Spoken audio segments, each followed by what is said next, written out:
नमस्कार, राजस्थान संवाद पर आपका स्वागत है। मैं हूं चेतना शर्मा आपके साथ।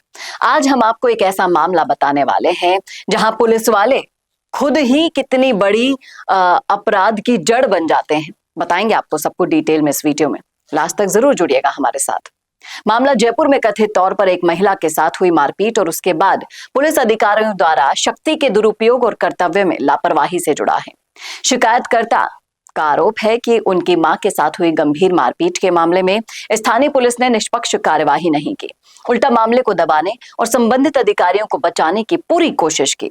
शिकायत में पूर्व पुलिस आयुक्त Jaipur, DCP, additional DCP, ACP और थाना स्तर के कुछ पुलिस कर्मियों के नाम भी बताए जा रहे हैं। आरोप है कि इन अधिकारियों ने आयोग के पहले दिए गए निर्देशों का भी पालन नहीं किया और मामले में कोई भी कार्यवाही नहीं की। आप खुद सुनिए शौर्य गुप्ता के मुंह से। नमस्कार सभी को।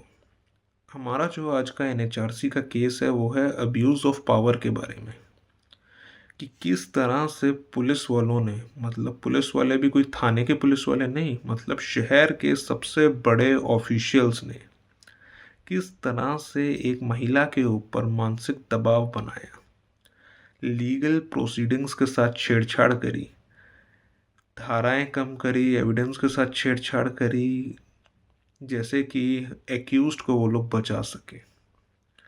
इस मिसकंडक्ट में जो ऑफिशियल्स इंक्लूड थे वो सिटी के सबसे बड़े पुलिस ऑफिशियल्स थे, जिसमें कि थे x commissioner of police mister Biju George Joseph, हमारे पुराने डीसीपी साउथ योगेश गोयल, पहले के ऑफिशियल एसीपी मानसरोवर अभिषेक Shivhare, DYSP Ram Avtar Singh Thakur, IO ASI भगवान साहे गुज्जर, एंड सबसे मेन जो पुलिस ऑफिशियल इस मिसकंडक्ट में थे वो थे एडिशनल डीसीपी नीरज पाठक।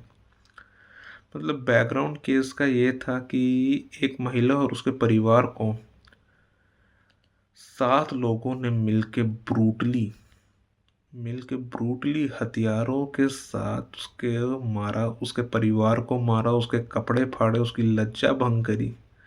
और ये सब सिर्फ बातों से ही नहीं बता रहा हूँ मैं, पूरी की पूरी सीसीटीवी फुटेज है उस चीज़ के बारे में।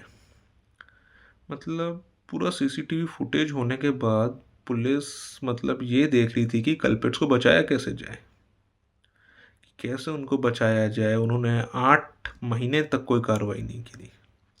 जब एनएचआरसी के ऑर्डर आए तो इनके रिश्तेदार जो थे पुलिस में, एडिशनल डीसीपी नीरज पाठक, उन्होंने सारे एक्यूज को पहले ही बता दिया और उनको भगा दिया गया। चार्जशीट में से जो मेन एक्यूज थे उनके नाम हटा दिए गए जो हथियार लेके आए थे, ताकि उनको बेल मिल सके और नॉन बेलेबल धाराएं इन लोगों पे न लगे। उसके बाद जो इतने सारे बड़े बड़े ऑफिशियल्स थे उन सब ने एक महिला पे मेंटल प्रेशर बनाया राजीनामा करने का। यहाँ तक कि हमारे एक्स कमिश्नर ने भी ये मेंटल प्रेशर बनाया कि राजीनामा कर लिया जाए इस केस में। और हमको ये नहीं पता लग रहा कि, मतलब मेरा सवाल ये है कि अगर इतने बड़े पुलिस ऑफिशियल्स भी कल्प्रिट्स को कैसे बचाना है इस बारे में बात करेंगे तो एक इंसान कहाँ जाएगा अपनी मदद के लिए, बताइए। और इस केस में अभी तक क्या हुआ है, डीजीपी को डायरेक्शंस दिए गए थे 9 अक्टूबर 2025 को कि इन सारे ऑफिशियल्स पे, मतलब जो अटैक हुआ वो इंसिडेंट अलग है और ये जो पुलिस ने मिसकंडक्ट किया है ये चीज़ अलग है। तो ये जो पुलिस का मिसकंडक्ट है इस पर सख्त से सख्त कार्रवाई हो और जो कंप्लेनेंट है उनको बताया जाए।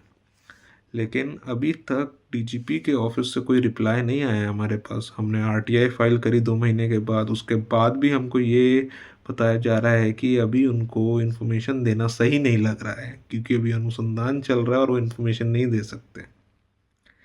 इसी के लिए एनएचआरसी ने 16 फरवरी को वापस से केस फाइल करके उनको मतलब स्ट्रिक्ट डायरेक्शन दिए हैं कि अभी तक कोई कार्रवाई नहीं हुई है, ये मतलब चीज़ सही नहीं है।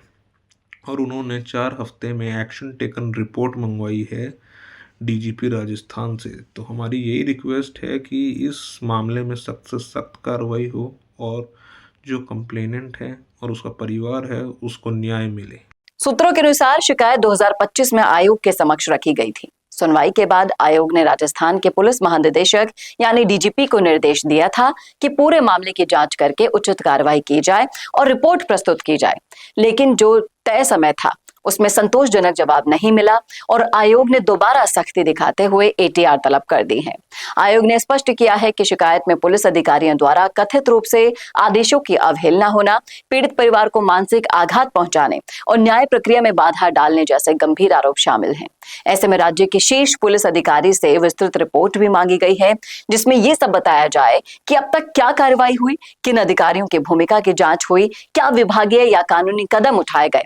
कानूनी जानकारों का कहना है कि जब मानवाधिकार आयोग किसी मामले में एटीआर मांगता है तो ये गंभीर प्रक्रिया का हिस्सा होता है। यदि आयोग के निर्देशों की अवहेलना होती है तो संबंधित अधिकारियों पर सख्त टिप्पणी या आगे की कार्यवाही भी संभव है। इस पूरे घटनाक्रम को देखें तो सवाल ये उठते हैं, क्या पीड़ित परिवार को न्याय मिलेगा? क्या वर्दी में बैठे जिम्मेदार अधिकारी जवाबदेह ठहराए जाएंगे? और क्या भविष्य में ऐसे मामलों में पुलिस तंत्र की कार्यप्रणाली में कोई सुधार होगा? फिलहाल सभी की नजरें अब डीजीपी कार्यालय की ओर है, जहां से आयोग को तय समय सीमा में रिपोर्ट भेजी जानी है। आयोग ने 4 सप्ताह के भीतर जवाब मांग लिया है। यदि रिपोर्ट संतोषजनक नहीं मिली तो आगे की सुनवाई और कड़े निर्देश जारी किए जाएंगे। और इस मामले ने एक बार फिर से बहस तेज कर दी है कि जब आम नागरिक न्याय के लिए दर दर भटकता है तो संवैधानिक संस्थाओं की भूमिका कितनी अहम हो जाती है। मानवाधिकार आयोग का एक कदम उन लोगों के लिए उम्मीद की किरण माना जा रहा है जो खुद को सिस्टम के सामने असहाय महसूस करते हैं। अब देखना दिलचस्प होगा कि जांच में क्या सामने आता है, क्या जिम्मेदार अधिकारियों के खिलाफ ठोस कार्यवाही होती भी है या नहीं। बताइएगा जरूर क्या होना चाहिए इस मुद्दे पर। रखिएगा राय कमेंट बॉक्स में। कैसा लगा वीडियो बताना ना भूलेगा और ऐसे वीडियोस के लिए देखते रहिए राजस्थान संवाद। नमस्कार। अगर आप बनना चाहते हैं पॉलिटिशियन लेकिन पब्लिक स्पीकिंग और अपने विचारों को व्यक्त करना चुनौती लगता है या कैमरे और पब्लिक के सामने किसी तरह से बोल पाए इसमें मुश्किल होती है, तो मिशी मीडिया सॉल्यूशंस लेकर आया है पॉलिटिकल कंसल्टेंसी कैंपेन, जिसमें वरिष्ठ जर्नलिस्ट और पॉलिटिकल एनालिस्ट की एक्सपीरियंस्ड टीम आपको मदद करेगी, जिससे आपकी आवाज और भी बुलंद हो जाएगी। इसमें हम आपके गोल को पूरी तरह से टारगेट करेंगे कि किस तरह से आपको पार्टी पहचाने, आपको उस क्षेत्र के लिए चुने, कैसे सर्वेज में आपका नाम आए, कैसे लोगों के बीच में आपका माहौल बने। ना सिर्फ कंसल्टेंसी हम आपको देंगे बल्कि आपको सारे रास्ते दिखाएंगे और बताएंगे भी, जिससे आप भारत की राजनीति में अच्छे पॉलिटिशियन बनके समाज का सुधार कर सके। तो अभी कांटेक्ट कीजिए स्क्रीन पर दिए गए नंबर पर।